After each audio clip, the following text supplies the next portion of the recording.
Amen. So bakit nga daw po ba nangyayari itong black hole period na to? Bakit nai-spaghettify yung mga young adults? Kumbaga from being stars, naglalaho. From being people of a lot of potential. Ano mga train natin ng mga kabataan, pinapunta ng training, ang daming inatinan na camp, nagtrabaho, wala. Tama po ba? So, ano yung reason? Isa po ito sa sinabi din dun sa research na yun. 3 reason. Una, inability to ask questions. Nahihirapan sila na habang nagmamature sila, may mga tanong sila, pero, or maka-include ko rin yung sarili ko, kasi pasok naman ako sa edad na yan. May mga katanungan, pero hindi nasasagot. Meron po silang mga questions in life, questions about many other things, na hindi nila feel safe maitanong sa loob ng church. Kaya, nagre-retain siya ng questions. Isa po yan sa sinabi ng research. Pangalawang reason, lack of relevance. Hindi nila nakakakitaan ng importansya yung ginagawa nila sa church at yung ginagawa nila sa labas habang tumatanda sila. Yan po ay ayon dun sa research. Pangatlo, inauthenticity. Nagkakaroon ng pagtingin na bakit ganun? Ang itinuturo ay ito, ngunit iba ang nakikita ko. Parang nakikita na ang faith ay inauthentic. Kumbaga yung nakikita nilang mga principles na ibinabahagi natin, unti-unti nagkakaroon ng gap sa kung ano talaga yung practice na ginagawa sa simbahan. So ito po ay ayon dun sa research na ibinabahagi ko kanina. Kaya naman, dahil may mga ganitong black hole period yung mga kabataan or yung mga young adults, madalas, nababrand natin sila, next slide po, as faithless. Ay yung mga young adults natin nawalan na ng pananampalataya. Kaya hindi na nagsisimba. Hindi na sila naniniwala kay Lord. Masyado nang busy. Pinuuna na ang pagpapayaman. Kaya hindi na nakikita sa simbahan or nawala na si Lord sa picture. Ngunit, isa po sa surprising things is that madalas po yung mga umaalis ng simbahan ng mga young adults, may faith pa naman sila. Sadyang may mga tanong lang sila na nahihirapan silang masagot at ma-resolve. Kaya, nahihirapan silang ma-practice yun sa loob ng simbahan. At minsan, may mga experiences din. Ngayon po, common na nakikita natin, di ba? Alam ko, tayo dito sa church, talagang nagpa-practice tayo as good pastors. Pero alam niyo po yung mga nababalitaan natin sa TV, mga pastor na nang-iska, mga pastor na mga pastor na anak ng Diyos, di ba? Tapos nililitis ngayon sa Senado. Parang hindi mo masisi na isang young adult nais namang maniwala sa institution of the church. But because of the news, because of the things they see online, nagkakaroon ng mga tanong. Amen? So may mga katanungan, kaya minsan nababrand natin na faithless. Or uncommitted. Hindi na ganun yung commitment katulad ng kabataan sila. Hindi na sila malalim in terms of commitment. Ngunit isa rin sa pwede dapat po natin i-consider, ang kabataan talaga, medyo maraming free time. Ang mga young adults po, talagang marami rin mga commitment sa buhay. At minsan, maliban sa busy, ang mga young adults, minsan hindi rin sila nakakita ng relevance kung ba't nila gagawin yung mga bagay-bagay. May mga ganun na pong katanungan sa isip. Ano pa yung mga brand or natatawag natin ng young adults? Disengaged. Madalas natatawag natin sila na disengaged. At yun ay dahil nahihirapan na tayong kumonekta na sa kanila. At yun po ay dahil, katulad ng sinabi ng research kanina, marami sa mga young adults na ito nakaka-experience ng black hole period. Panahon na marami kang tanong sa isip mo, pero hindi mo mahanap yung sagot. Panahon na marami kang na-experience, at panahon na naghahanap ka ng purpose. At alam niyo po ba, napaka-critical ng period na yon, na magabayan natin yung mga young adults. Kasi kung hindi, masasama sila sa 59% of statistics na active ng kabataan, pero pagsampa ng years after teenager, mawawala. At ayaw po natin madagdagan yung statistics na yan. Amen po ba? Nais natin na makapagpatuloy sila katulad po ninyo. Katulad ninyo na nakapagpatuloy, hindi lang nung kabataan, hanggang ngayon, super dedicated sa faith in the Lord. So kung matutulungan po natin ang mga young adults na to in their black hole period, malaki po yung impact at malaki yung chance na mag-i-stay sila. At nais po ba natin matulungan yung mga young adults in the black hole period? At ang best example po na pwede natin makitaan kung paano natin sila pwedeng matulungan ay of course si Jesus Christ. Paano ba na tinignan yung mga tao during His time? Next slide. In Matthew 9:36, when He saw the crowds, He had compassion on them because they were harassed and helpless, like sheep without a shepherd. The way that Jesus, we all know this, when He looks at the crowd, He is not looking at the people with judgment. He's looking at the people with a heart of compassion. At ngayon, aralin natin, ano ba yung compassion? At next slide po. Katulad ng mga taong miniministeryohan natin, mga young adults long for authenticity, relevance, and purpose. Kung ito po ay mapunan natin ang authenticity, ng relevance, ng purpose, malaki po yung pwedeng change na mangyari. At hopefully, makatulong siya dun sa period na maraming katanungan ng isang young adult. At ngayon, aralin natin yung approach ni Jesus on how to reach out to people like this. And that is through compassion. So, kung formula po titignan, compassion is equal to empathy plus action. Ano po ba ang empathy? Empathy is the intense feeling for the suffering of others. Ang empathy po, katulad ng pagkakalam natin or na ituturo sa atin, ito yung hindi mo naman na-experience, pero nararamdaman mo yung hirap niya. Ito po yung pag may nagkukwento po yung mga miyembro sa inyo ng mga experiences nila sa buhay, sa pamilya, hindi nyo naman po na-experience, pero nararamdaman mo yung sakit na nararamdaman. Kaya minsan nanuluha tayo. Nung nakaraan po yung mga nabagyo, diba? Hindi naman, kami po sa Maynila malakas ang hangin, pero hindi sintindi ng na-experience ng ibang mga probinsya. Pero pag nanonood tayo ng news, parang nararamdaman mo yung sakit nung iyak, nung mga nawalan. Yun po ay empathy, intense feeling. Hindi mo na-experience, ngunit nadadama mo yung pain. Pero ang compassion po is more than just feeling. It's empathy, intense feeling, plus action.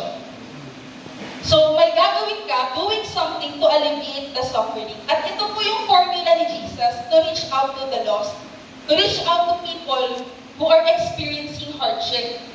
Naaawa siya at nag-take po siya ng action. Nakita natin to sa maraming example. Naawa siya sa mga taong nagugutom. Ano pong ginawa niya? Pinagaling niya, di ba? Nagutom, tapos pinagaling. Nung nagugutom, pinakain. Nung nakita po niya yung may sakit, anong sabi niya? O, bigyan kita ng pera. Ay, hindi po.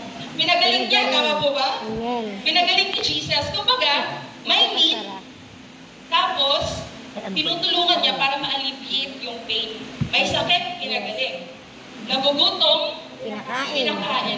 Nawawalan ng purpose sa buhay, ginaguide ng Panginoon. So, ganun din po yung pwede natin matutunan. Ang mga young adults na naka-experience ng black hole period, ano yung kailangan nila sa time na yan? Ano yung pwede natin gawin? Pagdamat din natin na-experience, isa po yung sagap no? Parang baka sa experience nila, yung hirap nila i-guide yung experience nila. We can have empathy kahit di natin na-experience. Di man tayo binagyo, andun yung puso mo para sa binagyo. Ganon din po sa young adults, hindi man natin nadaanan yung same experience, pero we can have empathy and we can take action. And that's compassion. And ngayon, aralin naman po natin ano yung mga pwede natin gawin to connect through compassion. First point, create a culture of curiosity and care. The young adults need a safe space for doubts and questions. Ang mga young adults or mga kabataan, I think included sa ganitong behavior, marami pong mga katanungan. Maaaring nahihiya silang magtanong sa mga pastor kasi madalas, kung magiging honest po tayo, kapag nagtanong ng mga kabataan, nilalagwagan agad natin ang verse. Di ba? Maaaring may problema sa bahay, may problema sa parents. Anak, honor your parents. Parang, tama naman. Let's honor our parents. Pero, ano ba yung lalim nung na-experience niya? Paano niya magagawang i-honor yung parents niya kung merong mga complex situations between the relationship sa mother and sa father? Yes. What if there's an aspect of abuse? What if there's an aspect of emotional damage? Sabi ng mga kabataan. Or, tama po, depression. Sometimes we just drop them, verse, okay ka na. Pray tayo, okay ka na. Diba parang, alam niyo po, maraming mga katanungan ang mga katulad namin young adults tungkol sa tatlong bagay. Bigyan ko po kayo ng idea. Family. Nagtataka po ba kayo na ba't yung mga young adults today ayaw mag-asawa? Dati po, ilang edad po madalas nag-aasawa ang mga tao? 16? Totoo po ba? Sino po? Ay, pwede po ba? Okay lang po ba talaga ito? Sino po sa inyo ikinasal 20 years old and below? 20 years old and below? Sino po sa inyo pinasal 21 hanggang 25 years old? Madami-dami kayo. Alam niyo po ba ngayon, yung mga young adults, 28 na, ako po 28. 28 na ba ako? 27 pa lang. 30 na, ayaw pang magpakasal. Ako po ba? Pinipilit na ng magulang, magpakasal na kayo. Ano ang sagot? Ayaw po namin. Mahirap po ang magpamilya. Magastos. Pero iniisip ko, kami po sa bahay, walo kami, paano kaya kami nabuhay ng magulang namin dati? Eh, normal na mga tao lang yung, wala pang trabaho yung mother ko, yung father ko, normal din talaga yung trabaho niya. Paano kami nabuhay? Ba't kami ngayon, meron naman kami mga trabaho, ayaw namin. Dahil, iba po yung perspective namin when it comes to family. A lot of us think that family life is very complex. Ang hirap magpalaki ng anak na ikaw din meron ka mga sarili sa isip mo. Marami po kami mga katanungan tungkol sa family dahil sa experiences din namin sa aming mga pamilya. So isa po yan sa mga tanong na pwede natin silang matulungan na masagot. Amen? So, huwag na po natin asarin, magpakasal na kayo. Ano yun natin? Bakit ayaw niyo ba magpakasal? Ano yung mga alinlangan niyo? Ano yung mga tanong niyo? Ano yung mga experiences pag kinoconclude niyo na parang hindi okay magpakasal or mag-asal? Instead of saying, oh, magparami. Diba? Ito po. Meron kaming mga iniisip. Meron kaming mga considerations. Amen? Opo. Tapos, isa pa pong area na maraming katanungan ang mga young adults, government. Dati ho, hindi ko alam kung ganito ka-intense din ang government na usapan sa Pilipinas, pero maaaring nadarama rin ninyo na intense na po ang usapan ngayon tungkol sa government. At ang mga young adults, isa yan sa mga naiisip at mga katanungan. Hindi naman natin i-encourage na magdebate, pero sana magkaroon ng safe space upang makita yung perspective. Ano ba yung mga perspective, bakit maraming katanungan when it comes to the government? Marami pong online platforms, alam ng mga young adults yan, na maraming mga online forums na nagpo-post ng mga katanungan. Madalas po yung mga young adults, hindi po yan nagpo-post sa Facebook.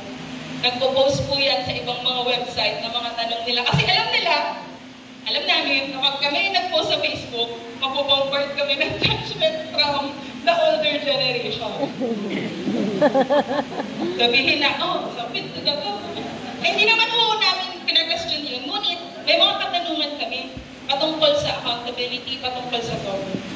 At again po, hindi natin kailangan sagutin lahat ng katanungan na yun. Ngunit, alam mo, makita lang yung perspective. Ano bang nakikita mo? Ano ba yung perspective ninyo when it comes to those things? Pag ma-feel lang ng kabataan or ng young adult na may space to talk about it, not necessarily to come to a conclusion, that's already a space of care and something that will nurture the questions in the hearts of the young adults during the Black Month.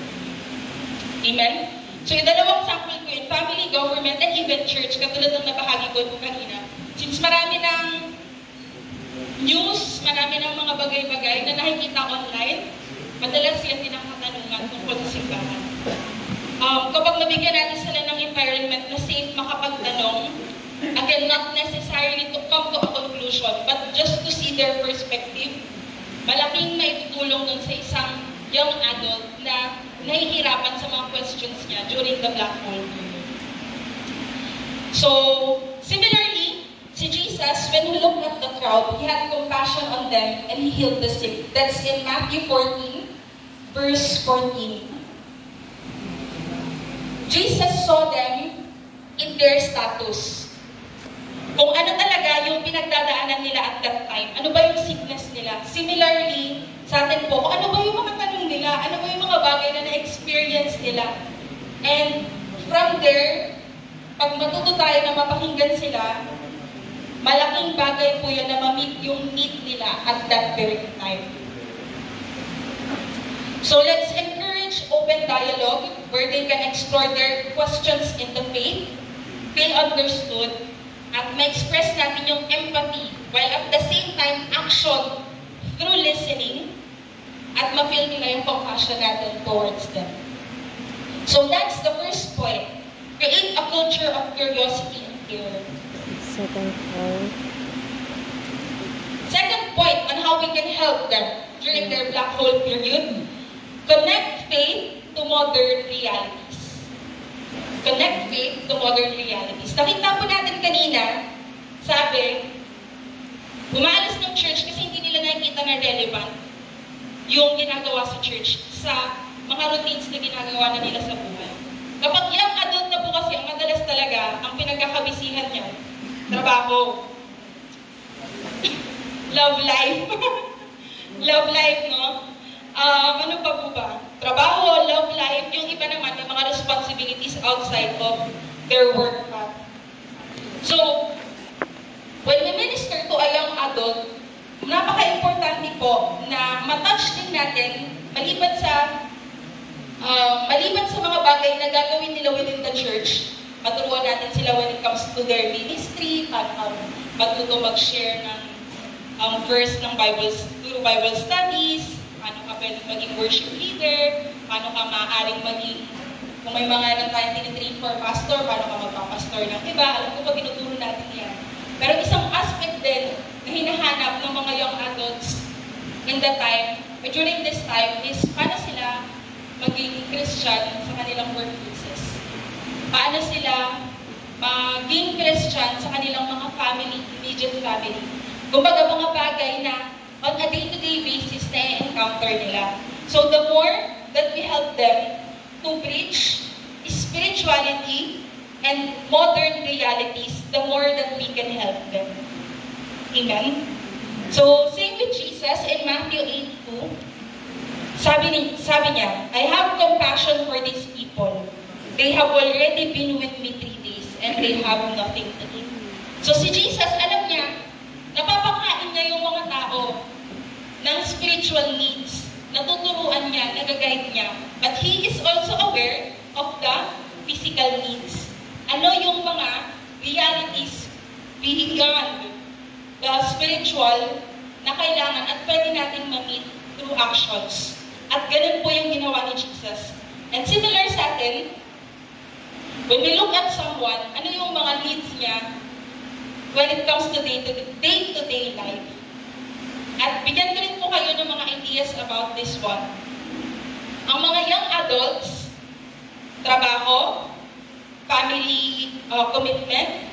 Ang mga young adults din po, stress din yan sa pera. Marami po sa mga young adults ay mga breadwinner. Hindi lang, walang anak, pero maraming kapatid. Maaaring na-experience nyo rin po yan. Diba? Parang wala ka namang anak, pero bakit parang ang dami kong binabayarang tuition? Dahil nagkagustuhan silang tumulong sa immediate family nila. At madalas nagkukos yun ng pressure sa kanila. Nagkukos ng parang pressure na kailangan magtrabaho para sa mga kapatid na makatapos ng mga kapatid. Ayan po ay isa sa mga day-to-day realities nila. Ngayon, paano natin sila pwede matulungan na bilang breadwinner, paano natin sila ma-encourage when it comes to budgeting, di ba? Alam ko, mahusay ang mga pastor sa budgeting. Dahil limited ang funds, pero napagkakasya kung paano ninyo aasikasuhin sa mga activities, pamasahe. Kung meron po kayong mga ganong insights, paano nila magagawa yun sa budget nila, maaari rin po natin silang matulungan. Dahil financially stressed din talaga ang mga young adults. What else? Financial stress, mental health. Isa rin po sa major need modern realities today ng mga young adults ang mental health. Marami ho, kasi ngayon mas aware na tayo, no? Mas aware na sa mga services, mas aware na tayo sa mga ano ba yung depression, anxiety. Dati ho, aminin natin, pag sinabi natin mental health problem, taga-Mandaluyong po ako. Ang madalas na tinatanong sa akin, saan? Labasura mo. So may stigma na pag Tagalog ka, may sira ka sa utak or baliw, ganyan. Ngunit ngayon, iba na po. Mental health could be experienced by very normal people because of pressures in life. At isa po yan sa daily realities ng mga young adults today. At kung makausap natin sila patungkol dito, hindi naman necessarily tayo talaga yung magbigay ng professional help because let's be honest, may mga tao na dapat gumagawa talaga ng professional help when it comes to mental health. Pero yung makausap lang natin, kamusta? Kamusta yung na-experience mo when it comes to your mental health? Nakakapag-function ka pa ba kapag nag-pressure ka? Simple pong pangangamusta natin would already go a long way.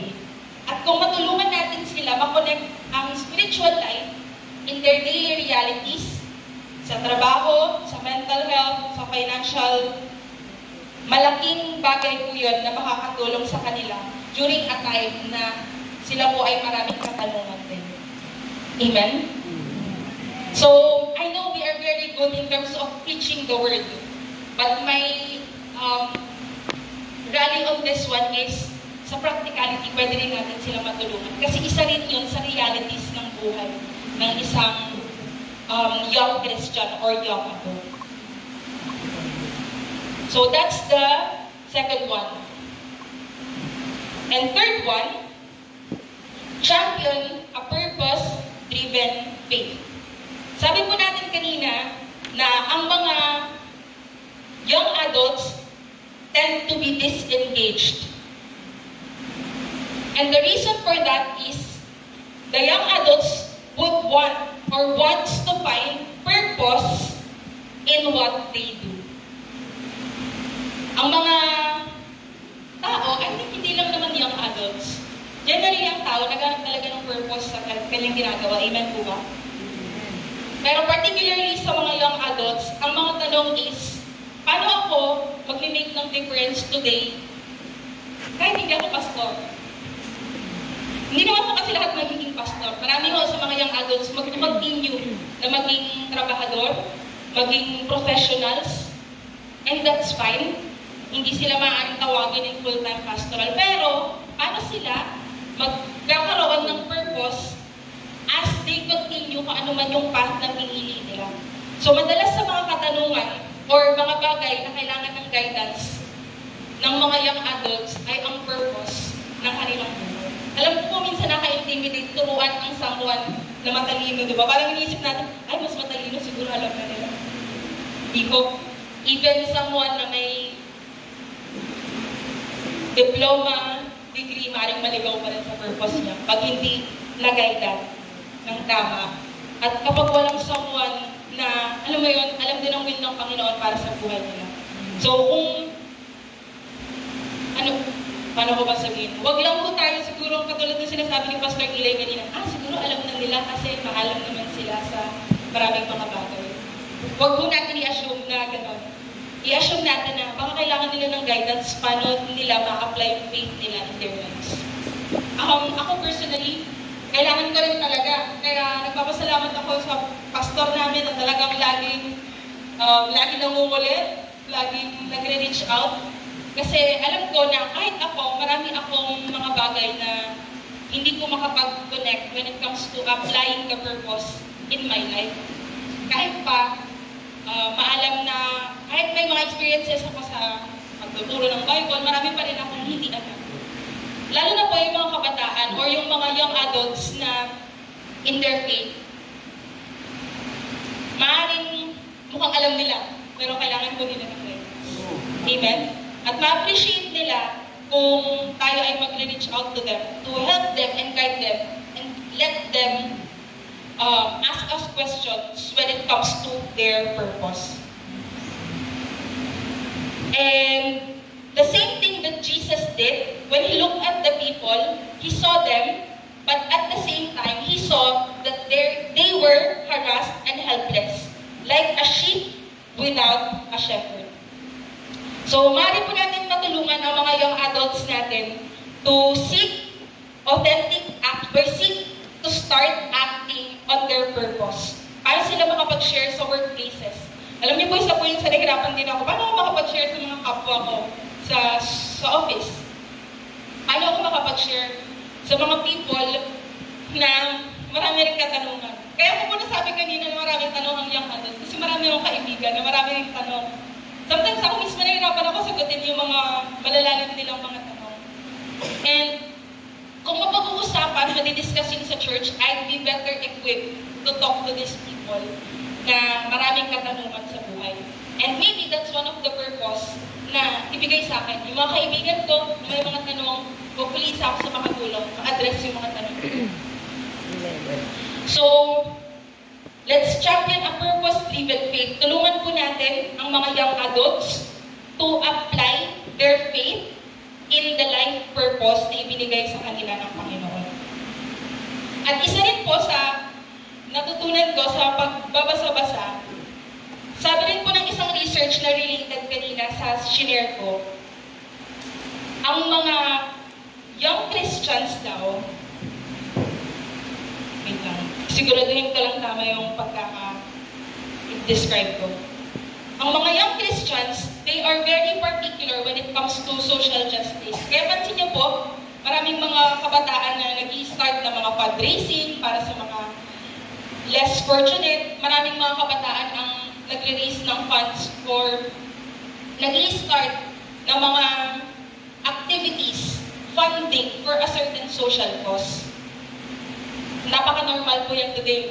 Katulad ng bagyo, maraming nag-uumpisa ng mga pagbabalot, pag-collect ng mga donations, pag-collect ng mga funds. Maaaring nakikita nyo online, nag-volunteer din ang mga young adults. At isa sa mga nabasa ko is that ang mga young adults, they look up to pastors. Marami sa mga 88% look up to their pastors when it comes to social causes. Ibig sabihin, kapag tayo, pastor, ay mag-rally tungkol sa isang cause, makikinig po sila. Yung credibility ng isang politician, credibility, ano ba ba sa academic at reporters, ay mayroon din po ang mga pastor. Ibig sabihin, sa mga simbahan natin, kung meron kayong mga outreach na naiisip gawin, kapag binocalize po ninyo, ma-appreciate yan ng mga young adults. And they will support it because they are after social causes. So kung meron po tayong mga ganong activities, we can tap on them. At I think nakikita rin natin yung sa local churches natin. Pag nakita nila, tutulungan po, may mga pag-aaralin, may mga tutulungan na nasalanta. Makikita mo yung suporta nila kasi they believe that's a need na kailangan ma-address. And that's one of the things we can do to help them practice their purpose. Ano yung mga, kasi kayo po nakakaalam ng need ng mga miyembro. Kayo ang nakakaalam ng mga outreaches na pwede kasi yan naman ang puso ng pastor, hindi po ba? At pwede natin silang ma-utilize sa mga area na yun. Mapaliwanag natin ng maayos yung kailangan and they'd be willing to support pag nakita nila yung authenticity ng team. Amen? And that's one thing that we can do to help them champion a life that is purpose-driven. And in conclusion, Jesus saw the people as harassed and helpless. and it encouraged him or moved him to do actions towards the need. Similarly, ang mga kabataan natin, particularly young adults, kabataan pa rin naman sila, bata pa din, pero mas higher ng age range, we have a lot of needs. We have a lot of confusion, pressure, doubts, and questions. And we long for a faith that is authentic and relevant. And I am hoping that the church will be able to help us during those times. Na hindi mahuhusgahan yung mga tanong, hindi mahuhusgahan yung mga questions, mga experiences, and will be able to find comfort in the church. So that, pag na-address ko yung mga questions na yon, the young adults would stay kasi na-meet ko ano yung kailangan. Amen? And that's the best example that Jesus gave. Hindi niya pinilit na baguhin yung sitwasyon, kundi gumawa siya ng solusyon para ma-address kung ano yung kailangan ng particular na tao. And yeah, that's the thing that I wanted to share. Again, compassion is not just about the feeling, it's about action. Ma-feel natin kung ano yung kailangan nila.